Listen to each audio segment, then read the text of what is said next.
नमस्कार दोस्तों, आप सभी को मकर संक्रांति, लोहड़ी, पोंगल व खिचड़ी महोत्सव की ढेरों शुभकामनाएं। स्वागत है आपका हमारे चैनल नील भक्ति धारा में। आज इस नए वीडियो में जानेंगे इस वर्ष यानी 2026 में मकर संक्रांति का त्योहार किस दिन मनाया जाएगा, शुभ मुहूर्त कब होगा, दान करने का महत्व क्या है, स्नान व दान का शुभ समय क्या है, पुण्य काल व महापुण्य काल का समय और इस दिन क्या करें और क्या ना करें। इस वीडियो को आप अंत तक जरूर देखें जिससे आपको पूरी और सही जानकारी प्राप्त हो सके।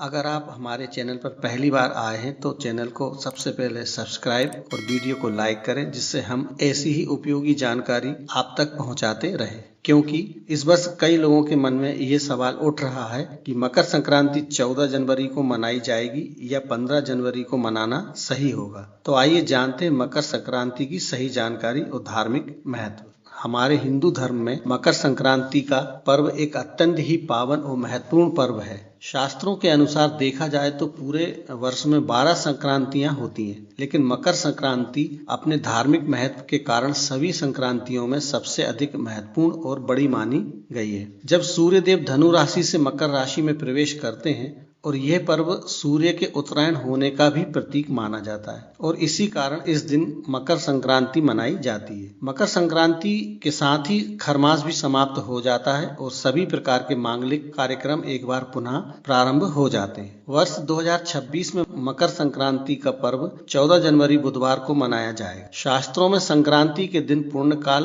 और महापूर्ण काल को अत्यंत फलदायी माना गया है। इस दौरान किए गए धार्मिक कार्यों का फल कई गुना तक बढ़ जाता है। अब जानते हैं शुभ मुहूर्त। स्नान व दान का शुभ समय सुबह 9:03 से सायंकाल 5:47 तक रहेगा। मकर संक्रांति क्षण 14 जनवरी को दोपहर 3:13 पर होगा। पुण्यकाल की बात करें तो 14 जनवरी 2026 को दोपहर 3:13 से सायंकाल 5:46 तक पुण्यकाल रहेगा। वहीं महापुण्यकाल 14 जनवरी दोपहर 3:13 से सायंकाल 4:58 तक रहेगा। महापुण्यकाल में लोग नदियों में स्नान करते हैं।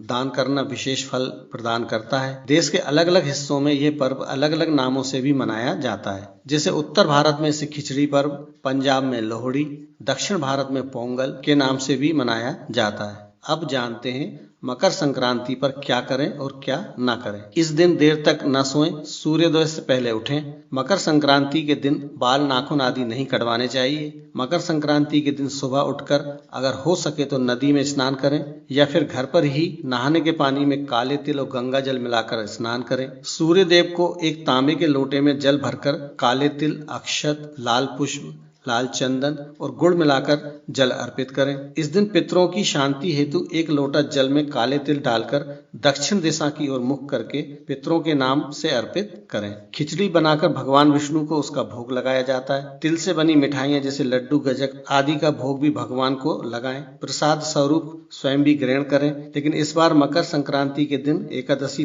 पड़ने के कारण आप खिचड़ी न बनाकर केवल खिचड़ी की सामग्री का दान कर सकते हैं और इस मकर संक्रांति को खिचड़ी की जगह आप तिल, गुड़ का भोग लगाकर उसको ही प्रसाद स्वरूप बांट सकते हैं और खिचड़ी का दान आप अगले दिन कर सकते हैं। मकर संक्रांति के दिन तामसी भोजन का सेवन नहीं करना चाहिए। इस दिन सूर्यास्त के बाद भोजन करना वर्जित होता है। इस दिन काले वस्त्र नहीं पहनना चाहिए और इस दिन तेल का दान भी नहीं करना चाहिए। आज के दिन जरूरतमंदों को खाली हाथ न लौटाएं।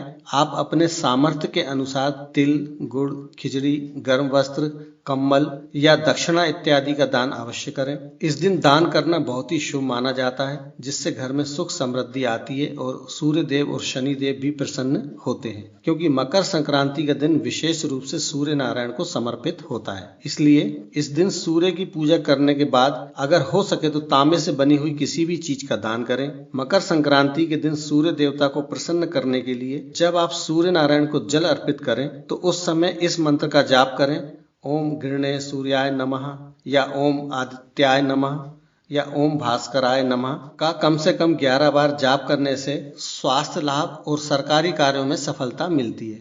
विरोधी परास्त होते हैं। मकर संक्रांति के दिन सायंकाल के समय घर के मुख्य द्वार पर एक दीपक अवश्य लगाएं और इसके साथ ही तुलसी जी के पास पीपल के वृक्ष के नीचे सरसों के तेल का दीपक जलाना अत्यंत ही शुभ माना जाता है। इससे शनि दोष, पितृदोष कम होते हैं और दरिद्रता दूर होती है। धन वृद्धि के लिए यह एक उपाय बहुत ही शुभ है। तिल और गुड़ को लाल कपड़े में बांधकर घर के मंदिर में रखें और अगले दिन किसी गरीब को दान करें। इससे धन में वृद्धि होती है। और रोगों से मुक्ति पाने के लिए सूर्य देव को जल अर्पित करते समय अपने रोग का स्मरण करते हुए स्वास्थ्य लाभ की प्रार्थना करें। इस उपाय से रोगी को जल्दी ही आराम मिलता है। इस प्रकार से कुछ उपाय करके आप सूर्य देव से अपने जीवन के सभी प्रकार के संकटों से मुक्ति पा सकते हैं। अगर आपको ये जानकारी अच्छी लगी हो तो हमारे चैनल को सब्सक्राइब करें और अपने मित्रों के साथ शेयर करें। वीडियो को लाइक करें और कमेंट में जय सूर्य देवाय नमः अवश्य लिखें।